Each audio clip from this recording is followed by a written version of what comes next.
Elijah Wade was 37 years old the evening his wife sat across the kitchen table from him, folded her hands with the practiced calm of someone who had rehearsed the conversation, and told him she was pregnant. To the world, Elijah was a structural engineer at a mid-sized Atlanta consulting firm, salaried, reliable. The kind of man who drove a sensible car and brought his lunch to the office in a container he washed himself. He wore the same 3 blazers in rotation.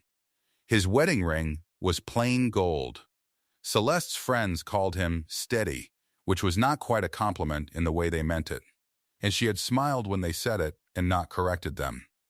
What she said next was that she was 11 weeks along, and that she had been nervous to tell him, and that she hoped he would be happy, and her voice caught in a particular place that he recognized later as the place where she had practiced making it catch. He was quiet for a moment. 3 years earlier, following a conversation with his doctor that Celeste had not been present for and had never asked about, Elijah Wade had undergone a procedure. He had kept the medical paperwork in a folder his attorney had been holding since the following Monday. It was 1 page, signed and dated, filed quietly alongside other documents Celeste did not know existed. What Celeste did not understand, sitting across from him at that table, was that the math she was counting on was the only kind of math Elijah Wade could not get wrong. What happened next, she would spend 2 years trying to explain to people who had already stopped believing her. Before we jump into the story, comment where in the world you are watching from and subscribe, because tomorrow's story is one you need to hear. The morning light came through the east-facing windows of Elijah's home office in long, narrow bars, falling across the drafting table he had kept since graduate school. It was a large table, heavier than it needed to be. Built from solid maple, with a steel underframe he had welded himself 1 weekend early in his career, to prove something he no longer needed to prove. He kept it in good condition. He oiled the adjustable brackets once a year. Some things you simply maintained because they were worth maintaining. He was at that table before 6 most mornings, reviewing load calculations or project specifications. A mug of coffee sat on the right side where it had always been, a legal pad beside it.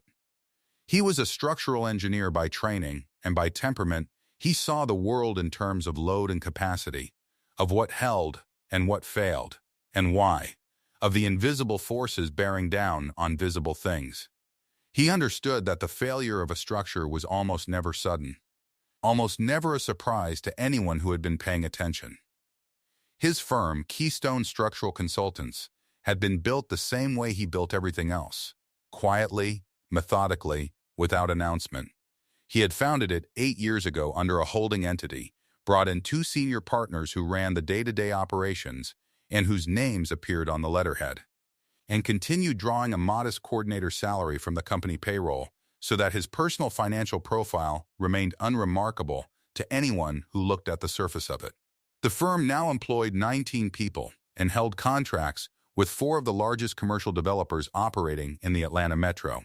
None of this was secret. It simply required asking the right questions, and Celeste had never asked them. His mother, Marlene, had died 2 years earlier, in October, in the house she had kept in Decatur for 31 years. She had been a home health aide most of her working life, raised Elijah and his 2 sisters on precision and patience and the particular kind of pride that did not require an audience. She had told him once, when he was in his first year of engineering school and struggling with the gap between what he wanted and what was visible to others, that the strongest things in any building were the things you never saw. The columns buried in the walls, the footings poured below grade. What is seen, she said, is meant to be seen. What holds everything up is meant to hold. He thought of her often. More lately, Celeste had been, for a time, the best thing in the life he was quietly building. He had met her at a charity dinner 7 years ago, introduced through a mutual colleague. She had been warm and sharp, and she had laughed genuinely that evening and asked him 3 questions about his work that suggested she was actually interested. He had taken that interest seriously because he took most things seriously, and he had been careful with her, and he had married her in a small ceremony at a venue his firm had consulted on, which he mentioned to no one because he did not regard it as a thing worth mentioning. The change had been slow and directional, the way settlement is slow and directional in an improperly founded structure. The warmth had cooled, the interest had redirected. He had noted the pattern. The later evenings, the phone carried room to room. The particular energy she brought home on certain nights that did not belong to her time with him, and he had filed what he noted without yet drawing conclusions. Because he was an engineer and engineers did not draw conclusions before they had finished reading the data. He had finished reading it in November, 2 months before she sat down across from him in the kitchen. What he had found had told him everything about the load she had been placing on a marriage she apparently believed he had built wrong. Some things hold not because they are strong, but because no one has tested them yet. The first sign he registered, before anything else, was the crackers. She had not been a breakfast person in 7 years of marriage. She kept nothing on the nightstand. She ate dinner late and woke with coffee, always black, and that had been the reliable pattern without variation. When he noticed the sleeve of plain crackers on her side of the bed one Thursday morning in October, he noticed it the way he noticed any anomaly, quietly, without comment, and with a precision about the date. He did not say anything. He started a list in the back of a composition notebook he kept in his desk drawer, dated each entry, and moved on.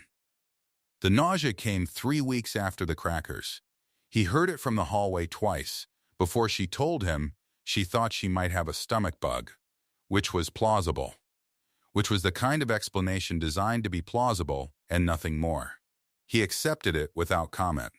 She seemed relieved. He went to his home office that evening and opened his laptop and reviewed his medical file, which he kept on a personal encrypted drive. The procedure had been performed 37 months ago.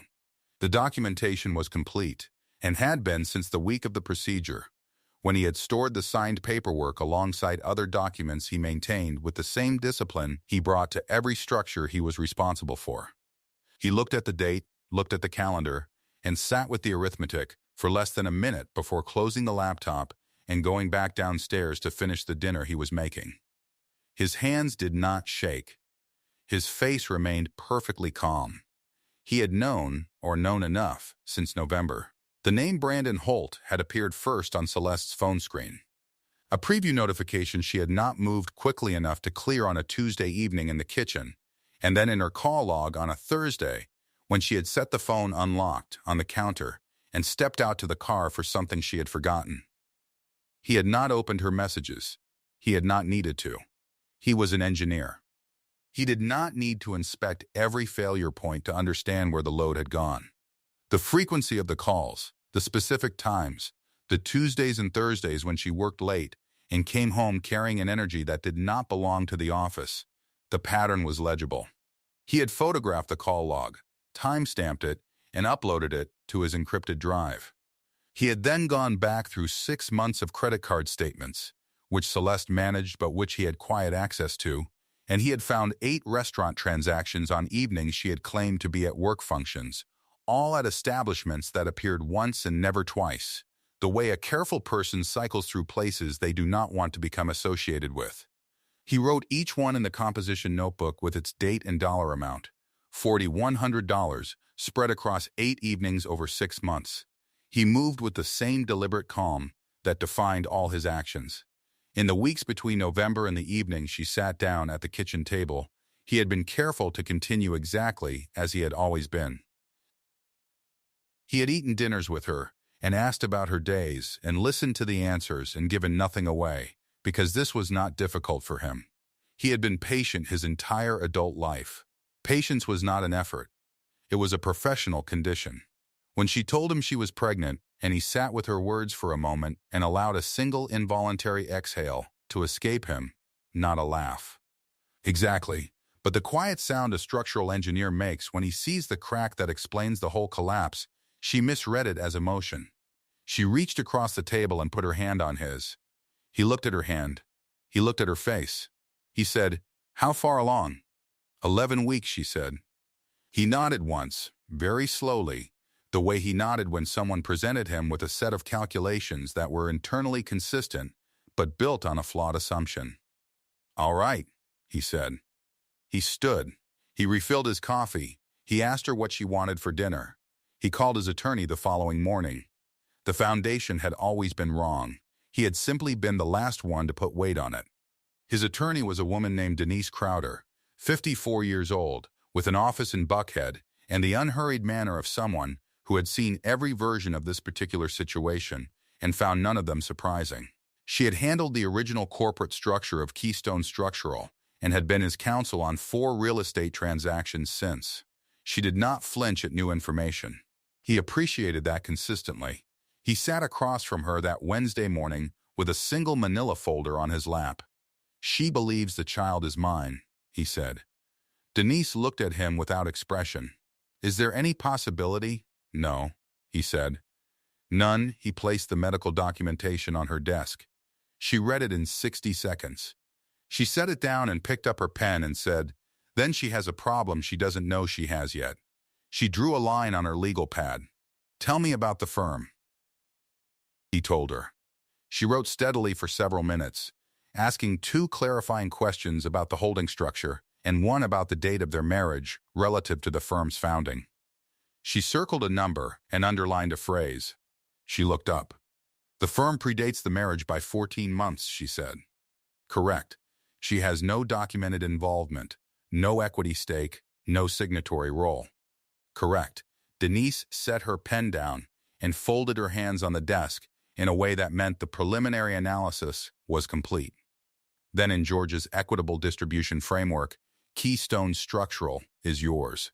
The appreciation during the marriage requires some navigation, but your documentation is strong.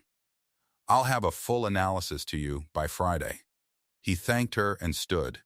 She walked him to the door and said, as she often did at the end of significant conversations, "You handled this correctly."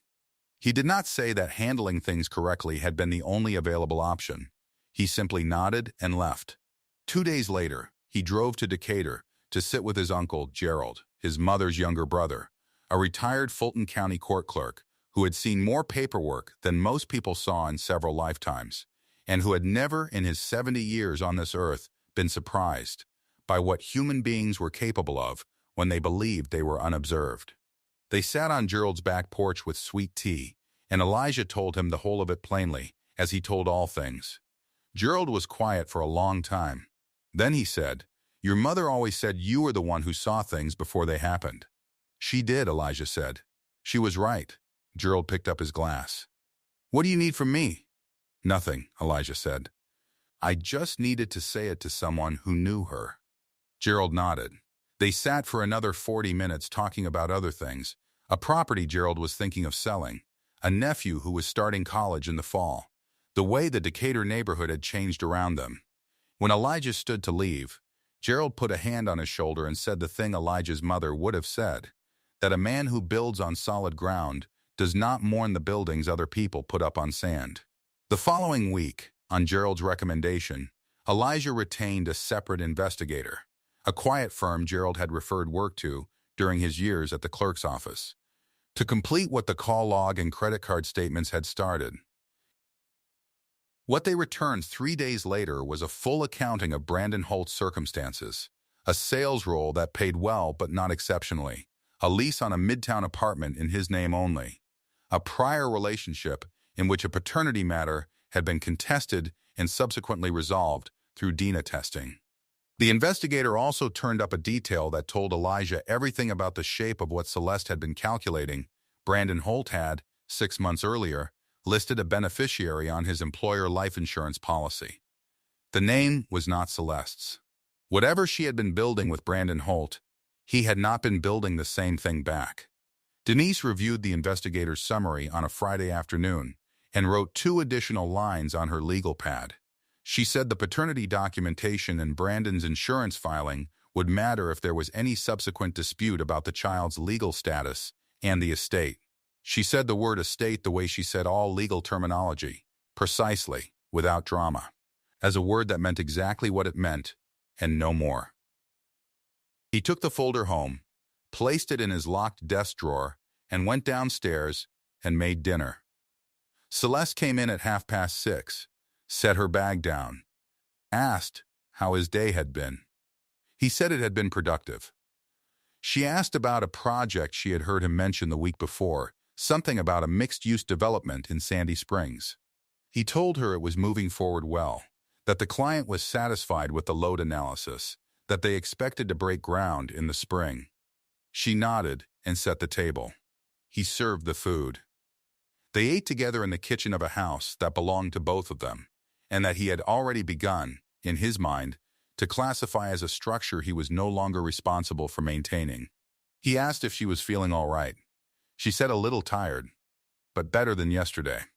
She smiled at him across the table with the warmth she had been carrying since the evening she told him, the particular warmth of someone who believes a difficult thing has been resolved. He smiled back. He was done. He simply had not told her yet. Real power operated in quiet rooms. He told her on a Saturday morning, which he had chosen deliberately. Not a workday. No reason for either of them to be anywhere else. The morning was cool and gray, the kind of Atlanta morning that arrives in January with a quiet that asks nothing of anyone. He came downstairs to find her at the kitchen table with her coffee, her phone face down beside her, the sleeve of crackers in reach. She looked up at him with the specific expression she had been wearing for the past 2 weeks, warm, careful, slightly watchful, waiting to confirm that the trajectory she had assumed was still holding. He recognized the expression. He had been watching it for 2 weeks with the same patient attention he brought to anything that was going to tell him something important. He sat down across from her and placed a folder on the table. She looked at it. "What is this?" "A few things you should have," he said. "I'll walk you through them." He opened the folder and placed the first document in front of her. It was the petition for divorce, signed, filed, and stamped with the Fulton County Clerk's date. The warmth left her face in stages, the way heat leaves a room. Elijah, he placed the second document. It was the medical record. 1 page, dated 37 months prior, signed and stamped, with the physician's letterhead across the top. She looked at it. He watched her read the clinical language once, and then again, and then look up at him with an expression that was passing through disbelief on its way to something she would not be able to name for a long time. "You knew," she said. "From the moment you told me," he said. "Yes, you didn't." She stopped. Started again. "You didn't say anything." "For 2 weeks you didn't say anything." "There was nothing to say yet," he said. "I needed everything to be in order first." He placed the third document. It was a 1-page summary of Keystone Structural Consultants, its founding date, its ownership structure, the holding entity, the current valuation prepared by an independent firm. He watched her read the founding date, watched her do the arithmetic, watched her arrive at the understanding, slowly and with visible difficulty, that the company she had known as his employer had been his company from before they had ever met. "You own the firm," she said. "I founded it," he said, 14 months before we were married. Denise can walk you and your attorney through the structure in detail, but the short answer is that it predates the marriage entirely and has been documented correctly throughout. He placed the fourth document, the investigator's summary. Brandon Holt's name was at the top. Below it, the insurance beneficiary detail, the prior paternity matter, and 8 dinner receipts, each dated and totaled. She was quiet for a long moment. She looked at the page and then set it down very carefully, as though the act of setting it down gently might undo something. Then she tried the things she had prepared for a different version of this conversation. She said she had made a mistake. She said Brandon had meant nothing and was already out of her life. She said the baby deserved a father, and that she believed, whatever else had happened, that Elijah was a good man, and that good men did not walk away. She said it with conviction, and he understood that some part of the conviction was genuine. She had told herself this story long enough that she believed it, which made it no less a story.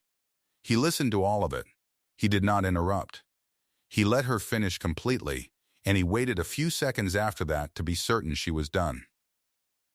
"You sat at this table 2 weeks ago and asked me to accept something that required me to not know what I know," he said. You asked me to carry something that was never mine to carry. I am not angry about that. I want you to understand I am not angry. But I am clear about it, and clear and angry are not the same thing. He stood. He gathered the folder into his hands with the same care he gave to anything structural. Denise's contact information is on the last page, he said. She's available to speak with your attorney starting Monday. He walked out of the kitchen. He walked through the house he had bought and kept and maintained for 6 years, and out the front door into the gray January morning, and he got into his truck and sat with the engine off for a moment and breathed the cool air coming through the cracked window. The street was quiet. A neighbor's dog moved along the sidewalk at the end of a leash. Somewhere down the block, something ordinary was happening. He started the engine. He drove to the office he had built. He was not angry. He was clear. Those were different things. 10 months later, Elijah was standing in the glass-walled conference room of Keystone Structural's new offices on the 14th floor of a building in Midtown that his firm had consulted on 3 years earlier, shaking hands with the senior partner of a regional development group over a contract that represented the largest single project in the firm's history. The number on the signature page was just over $4 million. He signed it with the same pen he had used to sign every significant document in his adult life, a plain ballpoint his mother had given him when he graduated from engineering school, which he kept in his desk and used for nothing ordinary. He had promoted 2 of his senior engineers to associate partner in the preceding quarter and hired a third, a young woman from Georgia Tech, who reminded him of himself at 25 in the way she asked questions, not to be seen asking them, but because she needed the answers. He was mentoring her deliberately, the same way his mother had mentored him, without fanfare, without performance, with the simple transmission of what he knew. He had also, in the months since January, begun spending time with a woman named Adrienne, a landscape architect he had met at a project planning session in the spring. She was measured and attentive, and she spoke about her work with a precision that he recognized and respected. She had asked, on their third dinner together, what he had learned from his marriage that he intended to carry forward. He had thought about the question for a full day before answering her, which she had said was the right amount of time. Celeste had relocated to a smaller apartment in Marietta. Brandon Holt had not, as it turned out, been available in the way she had believed him to be. She was working a junior coordinator position at a marketing firm, a significant step from where she had been, and had extended her attorney's engagement twice, trying to locate additional marital assets that did not exist. The baby had been born in July. Brandon's name appeared on the birth certificate. Marcus, which was what Elijah had heard, through the mutual contact who kept him loosely informed, was not a name Elijah had recognized as having any significance to Celeste before all of this, and he did not attempt to assign meaning to it. He had returned once to his mother's house in Decatur, not for anything specific, just to sit in the backyard for an hour in the early evening with the knowledge that she had lived there and had planted the things that were still growing there. The paracantha along the back fence, the fig tree she had put in 20 years ago that was still producing. He had sat in one of the metal chairs she had kept on the small patio and held a glass of water and thought about what she had said about what holds things up. He had built everything worth keeping. I hope you enjoyed that one. Be sure to like the video and subscribe so you don't miss the next story. I've picked out 2 more for you that I think you'll really like.